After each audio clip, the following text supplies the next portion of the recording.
Chilling Bigfoot encounters from the archives.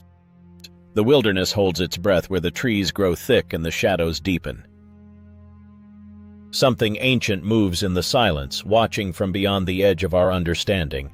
They call it Bigfoot Sasquatch, a creature of countless names, but those who've seen it know it's no myth. These are the stories of those who face the unknown. 6 chilling encounters that will make you question what lurks in the wild. Lock your doors, dim the lights, and listen closely, because tonight we're stepping into the heart of the unknown, where something is always waiting. 1. Forest workers stalked by a Bigfoot clan. Kitsap County, Washington, July 25, 1997, reported in 2003. Mark and Eli hacked through the dense underbrush of an Indian reservation, their boots sinking into the damp earth of Kitsap County. The summer air was heavy with pine, but a sudden rancid stench, like rotting meat mixed with wet fur, choked their lungs. Mark's hand tightened on his machete, his eyes scanning the silent forest. The birds had stopped singing, the wind had died, and an oppressive stillness pressed against them. A sharp crack echoed from the trees, followed by another, then another, heavy, deliberate footsteps circling them. Eli's radio crackled, then went dead, its static swallowed by the quiet. The stench grew thicker, now laced with a low guttural hum, like a chant from some forgotten tongue. Mark's flashlight beam darted through the pines, catching a glint, eyes reflective and unblinking, staring from the shadows. Then another pair. And another. 4 figures loomed into view, their massive forms barely distinguishable in the fading light. 2 males, each towering over 8 feet, stood like giants, their broad chests heaving beneath matted dark fur. A hunched female with tangled shoulder-length hair shuffled forward, her head cocked as she muttered in a strange, clicking dialect that rose and fell like a ritual. Beside her, a juvenile, still a lanky 6 feet, shifted nervously, its limbs twitching. The workers stood frozen, sweat dripping down their faces, as the female's muttering grew louder, more insistent. The largest male stepped forward, snapping a branch underfoot with a sound like a gunshot. Mark's legs trembled, Eli's breath caught in his throat. The creature's eyes bore into them, not with rage but with a chilling, calculating curiosity, as if weighing their right to be there. The air grew heavier, the forest itself seeming to lean in, watching. Then, as silently as they appeared, the figures turned and melted into the trees, their massive forms swallowed by the shadows. The stench lingered, a haunting reminder of their presence. Mark and Eli stumbled back to their truck, their survey abandoned, their minds replaying that alien chatter. They returned a week later, but every rustle, every snap sent their hearts racing. The forest was no longer theirs. It belonged to something older, something that had claimed it long ago. 2. The cabin. Haunted by a St. Croix shadow, Pine County, Minnesota, August 2003. Tom's cabin near St. Croix State Park was his refuge, a place to escape the chaos of the world. But in the summer of 2003, it became a prison of fear. It began with the sounds, deep, mournful howls that pierced the midnight air, unlike any animal Tom had ever heard. They were low, guttural, almost human, rising into a wail that clawed at his nerves. He'd lie awake, clutching his rifle, telling himself it was just the wind. But the wind didn't scream like that. One night, unable to sleep, Tom stepped outside, the cool air biting his skin. The forest was alive with whispers, rustling leaves, snapping twigs, and a foul stench, like a predator's den soaked in decay. His flashlight beam trembled as it swept the tree line, catching a flicker of movement. There, between the pines, stood a towering figure, its shaggy dark hair glinting faintly. It was at least 9 feet tall, its broad shoulders swaying with a predatory grace. Its eyes, yellow, piercing, locked onto Tom's, and a wave of primal terror washed over him, rooting him to the spot. The creature vanished into the trees, but the nightmare didn't end. Night after night, the howls grew closer, sometimes joined by heavy thuds against the cabin's walls, as if something massive was testing its strength. One morning, Tom found enormous footprints in the mud outside his door, each one wider than his hand, pressed deep into the earth. Another night, he heard breathing, slow, deliberate, just beyond the window, so close he could feel its presence through the glass. Sleep became a memory, his nerves frayed to breaking. The cabin was no longer a sanctuary. It was a cage, watched by something that claimed the forest as its own. Tom left soon after, but he still wonders if it let him go, or if it's waiting for him to return. 3. A motorist's nightmare on a Wisconsin road. Ashland County, Wisconsin. October 2003. The county road in Ashland County stretched endlessly into the night, flanked by dense forest and shrouded in darkness. Sarah gripped the steering wheel, her headlights cutting through the black as classic rock played softly. Suddenly, the radio cut to static, a low hum vibrating through the car. A foul odor, like wet fur and rotting flesh, seeped inside, making her gag. Her dashboard flickered, and a chill crawled up her spine. Without warning, a massive shape erupted from the trees, crossing the road in 3 powerful strides. It was enormous, at least 8 feet tall, its long arms swinging like pendulums, its dark matted fur swallowing the light. Sarah's scream caught in her throat as the creature paused, its head snapping toward her. Its eyes glowed like embers, burning into hers with an intelligence that wasn't human. A low, bone-rattling growl rumbled from its chest, shaking the air around her. The figure plunged into the forest on the other side, its heavy footfalls echoing long after it disappeared. Sarah floored the gas, her heart pounding so hard she thought it would burst. The radio flickered back on, but the normalcy felt like a lie, as if the world had cracked open to reveal something ancient. She drove on, glancing in her rearview mirror, half expecting those glowing eyes to reappear. The memory of that creature, its size, its speed, its unnatural presence, haunts her still. She avoids that road now, but sometimes in the dead of night, she hears that growl again, carried on the wind. 4. Campers' terrifying vigil by the Wenatchee River, Chelan County, Washington, June 2003. The Wenatchee River murmured softly as Jen and Mike set up camp, the late afternoon sun casting long shadows across the clearing. They'd come for a quiet weekend, their binoculars ready to spot deer or elk. As dusk fell, they sat by their crackling fire, scanning the riverbank. But what they saw wasn't wildlife. Jen spotted it first. A massive, muscular figure moving along the water's edge, its dark brown fur slick with river mist. It was at least 8 feet tall, its shoulders broad enough to dwarf the trees behind it. Its long arms flexed as it stooped to pluck something from the rocks, moving with a deliberate, almost human precision.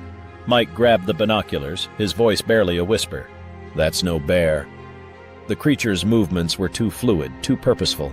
The air grew heavy with a stench like rotting meat, thick and suffocating. The campers froze, their fire suddenly too loud in the silent forest. The creature paused, its head snapping up as if it felt their gaze. Its face was shadowed, but its presence was overwhelming, radiating a primal power. It stood upright, towering over the riverbank, and let out a low, rumbling grunt that seemed to vibrate through the ground. Jen's heart pounded. Mike's hands shook on the binoculars. They doused the fire, their movements frantic, but the creature didn't move. It stood there, a dark sentinel in the twilight, watching them. Minutes stretched into eternity, the forest holding its breath. Then, with a single step, it vanished into the trees, leaving only the echo of snapping branches. Jen and Mike packed up at first light, their weekend shattered, their minds replaying that grunt, that stench, that impossible figure. The river flowed on, but the forest felt alive, watching, waiting, and far from safe. 5. Hiker's Silent Terror near Mount Rainier, Pierce County, Washington. September 2003. The trail near Government Meadows wound through ancient pines, their branches heavy with the scent of resin. Claire, Dan, and Leah trekked toward a clearing, their laughter fading as the forest fell silent. No birds sang, no wind stirred, only a suffocating stillness remained. A sharp crack broke the quiet, followed by a foul odor like rotting flesh and damp fur rolling over them like a wave. Claire pointed to a ridge ahead where 3 figures stood among the pines. The largest was a colossus, easily 9 feet tall, its massive frame radiating raw power. Its fur was dark, almost black, matted with dirt and leaves. 2 smaller figures flanked it, each still towering over any man, their eyes glinting with a predatory intensity. The hikers froze, their breaths shallow as the creatures stared back, their presence heavy with unspoken menace. Minutes dragged on, the air thick with tension. Dan's hand tightened on his hiking stick, but it felt useless against the sheer size of the beings before them. The largest Sasquatch tilted its head, as if judging them, and let out a low, guttural hum that vibrated in their bones. The sound wasn't loud, but it was everywhere, seeping into the ground, the trees, their skulls. Leah's whisper, "We need to go," was swallowed by the silence, but none of them moved, pinned by those unblinking eyes. Then, without a sound, the creatures turned and glided into the forest, their massive forms slipping through the trees with an eerie grace. The hikers stumbled back to the trailhead, their legs shaking, their minds reeling. They didn't speak of it for days, but the memory of those eyes, that hum, clung to them like a shadow. The forest around Mount Rainier was no longer a place of wonder. It was a realm of something ancient, something that didn't want them there. 6. Daylight Horror. Bigfoot's Bold Crossing in Florida, Citrus County, Florida. March 2003. The Florida sun blazed overhead as Karen drove along a quiet road in Citrus County, the jungle pressing in on both sides. The radio hummed softly, but a sudden burst of static cut through, replaced by a low hum that set her teeth on edge. A foul stench like rotting fruit and wet fur seeped into the car, making her gag. She slowed, her eyes scanning the dense vegetation, when a massive figure burst from the undergrowth. It was a creature from a nightmare, at least 8 feet tall, its reddish-brown hair gleaming in the sunlight. Its arms were long, its shoulders broad, and its stride powerful, crossing the road in seconds. Karen slammed on the brakes, her scream trapped in her throat as the creature paused mid-step, its head snapping toward her. Its eyes, dark, endless pools, locked onto hers with a chilling intelligence. A low growl rumbled from its chest, deep enough to shake the air. The creature plunged into the jungle, the foliage swallowing it whole, but not before Karen felt the ground tremble under its weight. She sat frozen, her hands shaking on the wheel, the stench still thick in the air. The radio flickered back on, but the normalcy felt wrong, like the world had split open to reveal something primal. Karen drove home, checking her mirrors obsessively, convinced those eyes were still watching. She hasn't taken that road since, but the memory of that creature, its size, its gaze, its growl, follows her like a ghost. 7. Hunters trapped in a Washington nightmare. Skamania County, Washington, April 2003. The forest in Skamania County was a hunter's paradise, its dense pines and rugged trails teeming with game. Brothers Nate and Caleb had hunted these woods for years, their rifles slung over their shoulders as they tracked deer in the early spring chill. But as the sun dipped below the horizon, the air grew heavy, and a foul stench, like rotting flesh and damp earth, cloaked the forest. The brothers exchanged uneasy glances, their boots crunching too loudly in the sudden silence. No birds, no wind, just an oppressive stillness that made their skin crawl. A low, guttural moan echoed through the trees, not quite animal, not quite human. Nate gripped his rifle, his heart pounding. "Bear?" he whispered, but Caleb shook his head, his eyes scanning the shadows. The moan came again, closer, followed by the sharp crack of a branch under something massive. The brothers froze, their breaths shallow as the stench grew unbearable, now mixed with a musky odor that clung to their throats. Something was out there, circling them. Nate's flashlight beam caught a glimpse of movement, a massive shape, at least 9 feet tall, slipping between the pines. Its fur was dark, matted with mud, and its arms hung unnaturally long, swaying as it moved. Caleb's hand trembled on his rifle, but he didn't raise it. The creature stopped, its head turning slowly, and 2 glowing eyes, yellow, unblinking, locked onto them. A second figure emerged, smaller but still towering, its silhouette leaner, almost gaunt. The larger one let out a deep, rumbling growl that vibrated through the ground, shaking the brothers' resolve. They backed away, their boots slipping on the damp earth, but the creatures didn't pursue.